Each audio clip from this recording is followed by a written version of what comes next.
what are they thinking? Why would they do something like that? Wouldn't it be nice to know what's on the inside of someone's head and just understand why they do the things that drive you crazy? You're in luck. Welcome to my series on how to get along with people based on each Enneagram type, my favorite personality test that is so incredibly spot on, it's going to blow your mind. I share with you literally how to get along with each type and even interview someone from each type so you can get the tea straight from the source. Today, my friend Israel joins me on the show to share what goes on in the mind of an Enneagram 6. Israel is an entrepreneur and owns his own company, Man Buns, a shop specializing in men's fundies and socks. He is passionate about spin, berries, and being a good friend. Ready to dive into the mind of a loyalist? Check it out!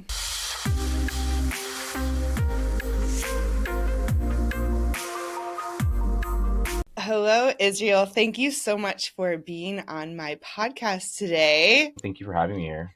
When I decided to do this series, I thought, who should be my Enneagram 6? And there was nobody else than you. So thank you for being here. I'm super excited. Honestly, it's funny. I feel like all the Enneagram stereotypes of me of a 6 is like just solely spot on. So I know, it's so accurate, right? It's weird. It changed my life. yeah. And I'm telling you, every time I talk to somebody about it and they deep dive into it, it's like, oh my God, whoa, you know? My new thing also is every time I meet someone, like no tea, no shade to anyone else, but like who's into like horoscopes. I've done this a few times at bars already where they're like want to go down this like, oh, I'm such like a Sagittarius, and they start talking about it, and like usually by this time I've already had like one or two drinks in me, and I'm like, that's so crap. I don't even know what you're talking about. But I was like, have you heard of this though? This is more legit. Right. Thank you for spreading awareness. Well, it's so crazy because I remember when I first met you, literally, I remember walking in the door and you were like, hey, how about you take this hour test right now? I was like, okay, like I know nobody. And I was like, cool, this is gonna give me like 45 minutes of something to do. I remember too, I had texted Jose because I knew none of y'all. And I didn't want to just barge into y'all's house as if I knew everyone in the room. And I remember texting him because I was kind of anxious. I was like, hey, can you come grab me outside? Like, walk me in. So Let's talk about this is like the perfect segue into an Enneagram 6 because high anxiety is a big trait, and we'll talk about that. And sixes love, and I always mess up this word, familiarity. So talk to me about even walking into that new experience. You grasp onto Jose, a familiar face, right? He was the friend that introduced you into the rest of the group. So how does that give you comfort being familiar with things walking into a new environment?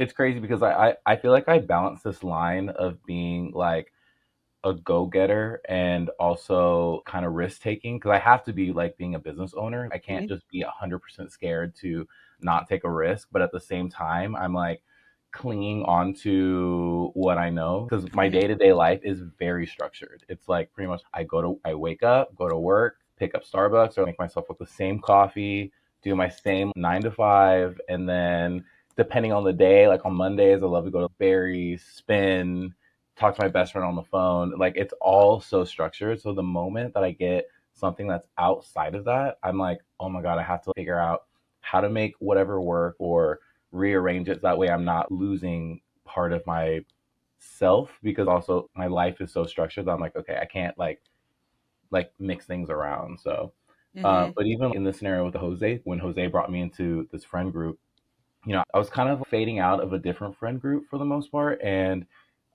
me and him just connected so much when hang out all the time. So when he first brought me into that, the thought of just walking into this scenario of like, I don't know, 6 to 10 people, I'm not sure who was all there that day, but just like walking into a good group of friends. And I do this at any given point. I'm like, I'm just gonna like basically hold on to this person right now until I start getting a little bit more comfortable. So it was kind of nice that you threw that test at me because I was like, all right, this gives me a chance to breathe and just soak in the environment and trying to get to know you guys because I had only really met y'all like maybe 1 or 2 times in passing. So Right. So I guess from an external point of view, because this podcast series is all about how to get along with an Enneagram 6. Somebody could look at that behavior and be like, oh, you're shy or you're being clingy or, you're not outgoing, and you're extremely outgoing, right? Once you get comfortable in an environment. So how can people help an Enneagram 6 in that situation get more comfortable and be catering to inviting an Enneagram 6 into a new environment with new people? Yeah. So I'm also one who I will not initiate a conversation. Like I could go to a happy hour or some type of networking event. I will not be the loudest person in the room. But I'm definitely one of those people, like if you come up to me, I will like you initiate the conversation, I'll start to fill you out. And then that's when I can't shut up after that. When it comes to the anxiety of that conversation, somebody comes up to you. What is it? What's the kind of change point with, oh, now I'm comfortable. Now I can kind of be myself and open up. Yeah, I think for me, it's like finding that similar trait that the other person has. I feel like they have to feel comfort and they can't be overbearing. So I think Hmm. if someone comes in a little too strong, then it keeps me a little bit more guarded, and a Hmm. little bit pushed back. I definitely like pay attention to details. Hmm. And like we could have this conversation and I'll remember like one thing and then I'm like, oh my God, this person's like this. And then I'll somehow loop it back into a conversation or even a future conversation. So I think Hmm. it's things like that where if someone comes in like a little too strong or aggressive, I'm already problem solving. I'm like, okay, they seem a little too much or probably not my cup of tea. I'm gonna probably keep them arm's length. Hmm. Hmm. Yeah, because your mind, because sixes are great troubleshooters, which means they overthink a lot, and we'll get to that. But um, are you're already thinking about what is this relationship going to look like in the future? Meaning five Yeah. minutes in the future if I'm stuck talking to this person, or 5 years if I somehow get roped into a friendship. Yeah, even in a work setting, I'm like I said this maybe like 2 weeks ago. I was talking about an old coworker that I used to have, and he was in a managerial spot. We were kind of like similar, but I think he would just make decisions and just kind of was so rash about it, and he never thought of how that would trickle back down. And Hmm. then meanwhile, I was like, I wish that he would think like, okay, if there's three different scenarios, if you say to do this way, it's going to play out this way and it's going to affect XYZ and other people are going to have to deal with that consequence. Or if you do this, then it's going to go this way. But understanding that whatever decision that you make, you need to know what the end outcome is and who's affected by those outcomes. Hmm. And I think that in a work setting where I'm like, all right, I'm cautious of like what I say and do because I know it's going to affect like either this side or this side. This is the perfect way to transition into the overthinking um, quality or trait that is typical of Enneagram sixes. And you're in something called the head triad, which is basically how you process everything. Um, but you're in the thinking triad, which I often refer to as the overthinking triad. So, talk to me about overthinking. How has that affected your life? Let me just say that I will probably overthink this at 3 in the morning tonight. Yeah, so it's a lot of overthinking of, the way you described even just the work scenario of, because a lot of people, especially in leadership or managerial positions or business owners, are got it, get it good. Let's figure it out later, and we'll cross that bridge when you come to it, right? And that I can see the anxiety in your face when I say that. It's like, wait, what? And where that's a very linear way of thinking where it's like, okay, 1 + 1 = 2 +1 = 3 +1 = 4. But the way you described it is, okay, we're not just going with plan A and then coming to plan B whenever plan A doesn't work. It's like, no, I got to figure out plan A, how it works for everybody, figure out a plan B for everybody. And the more people that are involved, the more backup plans that you have to have in your mind. So you have a backup plan to a backup plan to a backup plan to a backup plan for everybody involved in the situation that is living rent free in your brain. So Oh, God. what does that feel like walking around trying to make decisions? Sometimes it's overwhelming because, like, even because I feel like I just soak everything in and then try in my mind just like ping pong like I'm like I just like it's going back and forth. I'm like, okay, which way do I think is the best case scenario? And then on top of that, I'm like, okay, which one is the absolute worst case scenario? Mm-hmm. Because I'm going to try to avoid this way if I can. But I think sometimes when I think the worst case scenario might be the better option, I think that's when I start getting a little bit more anxious. And I feel like that's where, like, even being an entrepreneur, that I have to take that risk to go and do that. So Mm-hmm. It's definitely like it feels like the good angel and the bad angel sometimes, and they're both voices are just so loud, and you're just having to pick which side do you think is gonna make me like be more at peace with it, you know? Mm-hmm. Mm-hmm. Well, talk to me about decision making then, because overthinking, especially if you're not just weighing this versus that, it's this is versus that, and all the backup plans for everybody involved. Because sixes get this reputation for being indecisive. So, talk to me about how you actually come to make a decision and what is the process like to, okay, we're going to go with this. Yeah. It's What's um that it's a like? it's a lot of reassurance. Uh-huh. Like a Okay. ton of that. So even like right now, for example, I'm coming out with two new underwear designs for my brand, and one of them I'm like so dead set locked in. I'm like, this is what I'm doing. And then there's another one that I've been going back and forth on. So even this morning, like maybe like an hour ago before hopping on this, I have my college friends and we're all in a group text, and I decided to reach out to them. I was like, hey guys, I have this, like, I have three ideas. What do you think? Or like, what type of thing do you like? And even though I already had something in mind, so I kind Mhm. of gave them rough ideas of what I was thinking. They gave me their input, which sometimes is not my favorite because then I start getting too many ideas or too many people's like, they're like, oh, this is what needs to be done. And then that can annoy me and kind of put me off a little bit. Mhm. But for me, at the end of the day, like even when I came, I did a swim brief, a few months ago, and I remember I had maybe six different ideas, and I was just would toy off with a bunch of people that I knew that probably would buy it, and they all had opinions. And at the end of the day, I just had to do what I thought was the best decision, and like probably represented my brand and myself, So Mhm.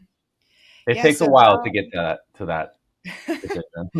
So technically, I guess, with people getting, how to get along with you, I could see people getting irritated, like, oh, you always ask for my opinion, but then you Mhm. never take it, you Yeah. know? So, have you experienced that in life? What is your reaction from people when they're like, well, what the heck? You always ask me questions, but then you never take my Yeah. advice. Or, Okay, well, funny enough, actually, my best friend is a six also. He does this to me all the time where he'll like call me and he's like, hey, what do you think of this outfit? I was like, oh, I don't like the shirt. You should wear this one. And I'll give him a suggestion, like, do this. He's like, okay, can you hang on real tight? And then next thing I know, he's like calling like his girlfriend from high school. And then he's got like six people's advices. And then he never goes with the one that I tell him to. yeah, how's it feel? You're like, I have tasted my own medicine and it is Yeah, bitter. yeah, I don't like it. So is it best maybe for someone to, I mean, obviously you want to open yourself up to advice if you really, would benefit from Yeah. some life advice, right? Hey, give me your opinion. Is this a positive thing for my life or a negative thing for my life? But when it comes to maybe less important decisions, would it be helpful for someone to be like, if you're like, hey, out of these six designs, right? So here you are as an overthinker. I've got six swim brief designs. I'm going to ask six different people. So I could essentially get six different answers and I'm going to end up at square one. Hmm. Really, is it going to be best to be like, well, which one do you like, Israel? And then maybe narrow it down from there. Would that be helpful?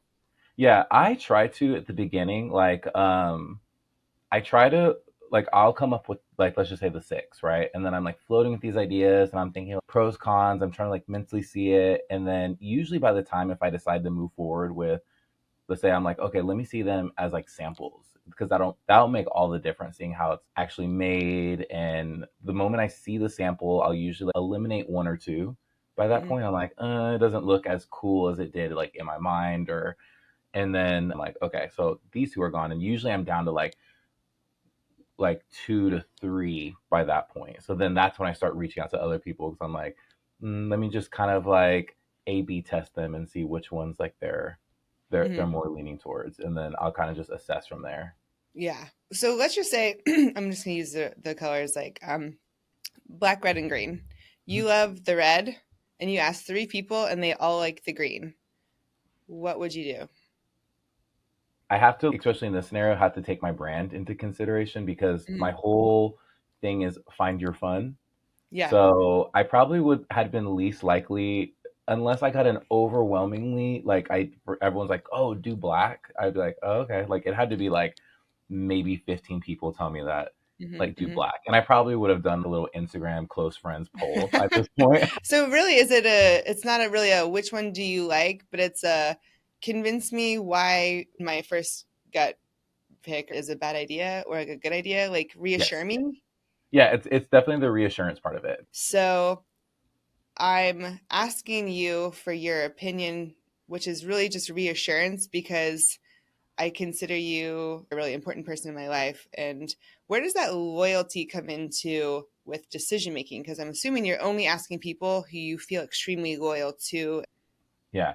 So I feel like kind of how I said earlier, where I once I feel like comfortable with you, I feel like that's when I feel like I have a really big heart, and I the moment that I decide that you are a trustworthy person, or that I connect with you, then I feel like I'm all in. I remember one of our friends, like going through stuff, and they were at our spin studio.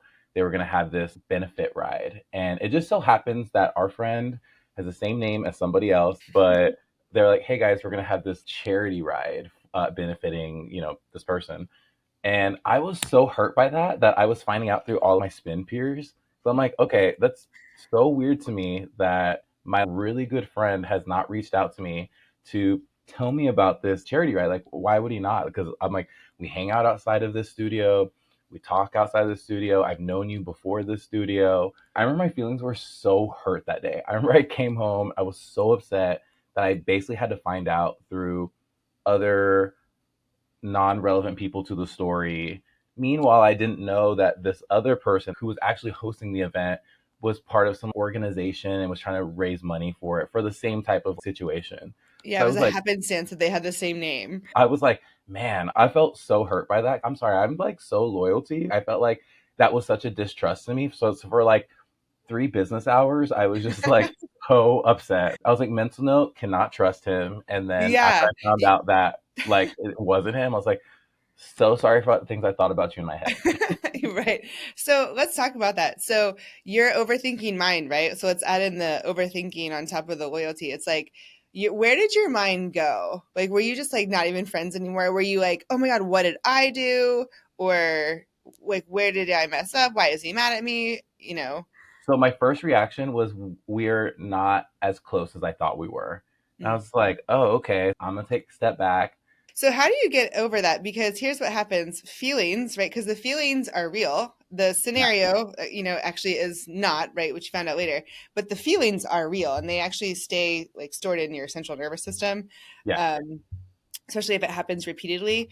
So how do you then get rid of the feelings? And okay, when I imagine if all the hurt is there, the moment you realize, oh, this actually is the case, right? It's for somebody else.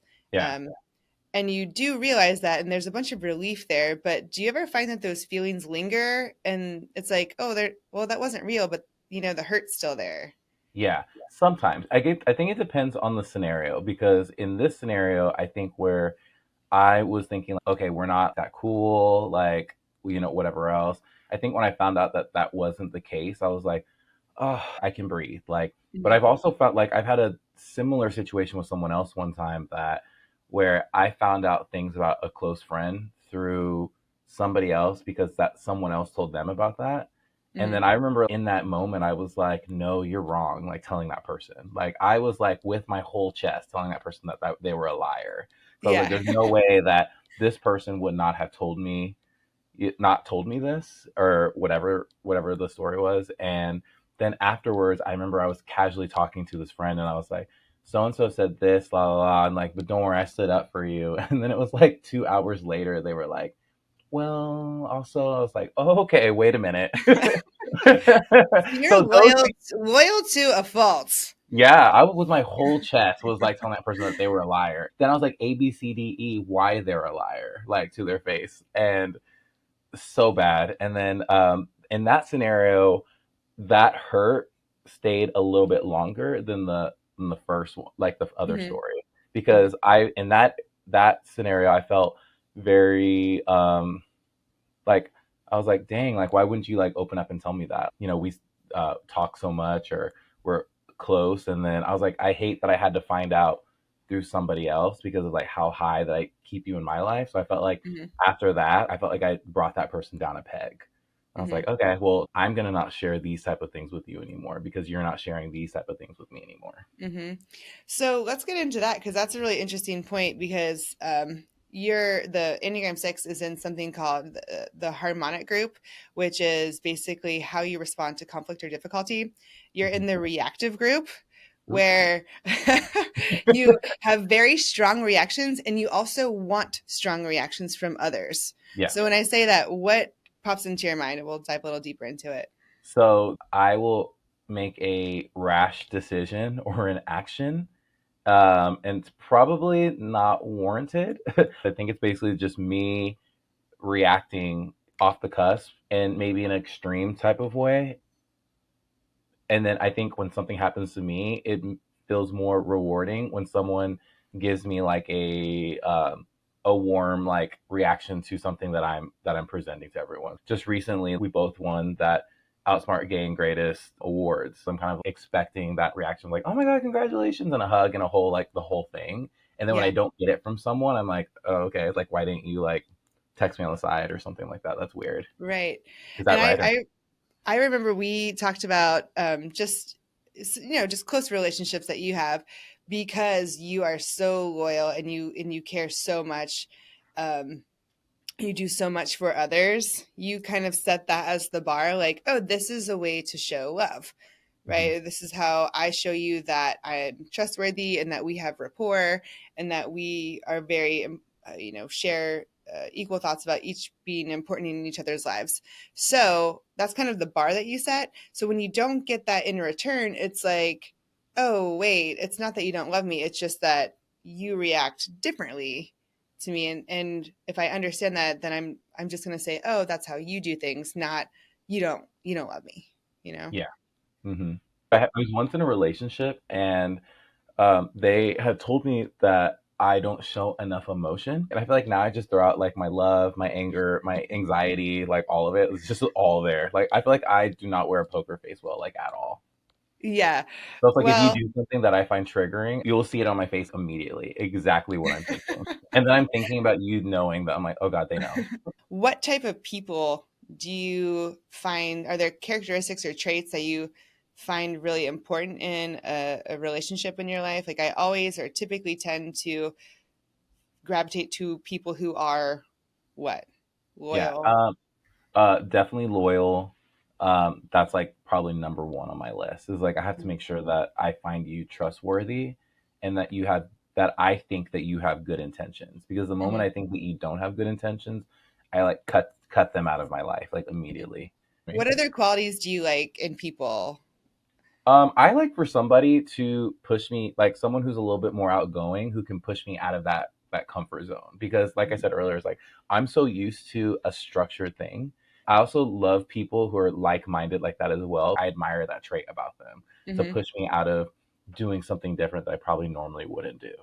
I want to know how knowing your Enneagram has helped you with your relationship with yourself, with other people, just helped you navigate life. It's just understanding if I'm anxious about something, is taking it out in a healthy way, whether it's like me working out, or I love doing karaoke. So letting that emotion out in that type of way, like I think those are really healthy ways of going about it. And then I think it helps my friendships too, because I think that I allow myself to make sure that I fully let the other person know that I'm like so loyal, or that I love them, or whatever type of degree, to where it's not questionable. Talk to me about any Enneagram stereotypes that you find to be inaccurate, hurtful, or overly exaggerated. Okay, I will say that even though I just spent the last whatever amount of minutes talking about what might be a negative, just being like anxious overthinking, but I feel there's a pro to this also. Because like in a work scenario, you'd probably want a 6 on your project team, because I think that where we're analyzing all the risk, especially in the moment, like if I'm in a work scenario and I'm listening to everything, I will not speak up in that moment. I want to get all the information. And then when we get back to it, when someone starts, oh, we should do this, I'm like, well, if we do this, then this. Like, so if we go that way, then, so I feel like in a work scenario, that could be a pro. Yeah. also where Sixes are known to be great troubleshooters. So it's not necessarily shooting ideas down. It's just saying, have you considered all of these things? yeah, literally. You're like, I thought of like 10 things while we've been talking. Like, Right. This is all it's a great, but great here's idea. 10 reasons why it's not going to work. Yeah, and but I feel like we're so attentive to detail that sometimes people might miss something. You know, oh, this Mhm. you said this, and this could go this way because of this. So I Right. think in a project setting that could help. Yeah. It's not you're trying to shoot things down. It's you trying to present all of the options as to just in case, have you considered all of this stuff? Because if you haven't, then this could potentially happen, this could potentially happen, this could potentially happen. Hmm. Right. So there's that fine line there, of course. So let's talk about how to get along with me. And you said reassure me that everything is okay between us.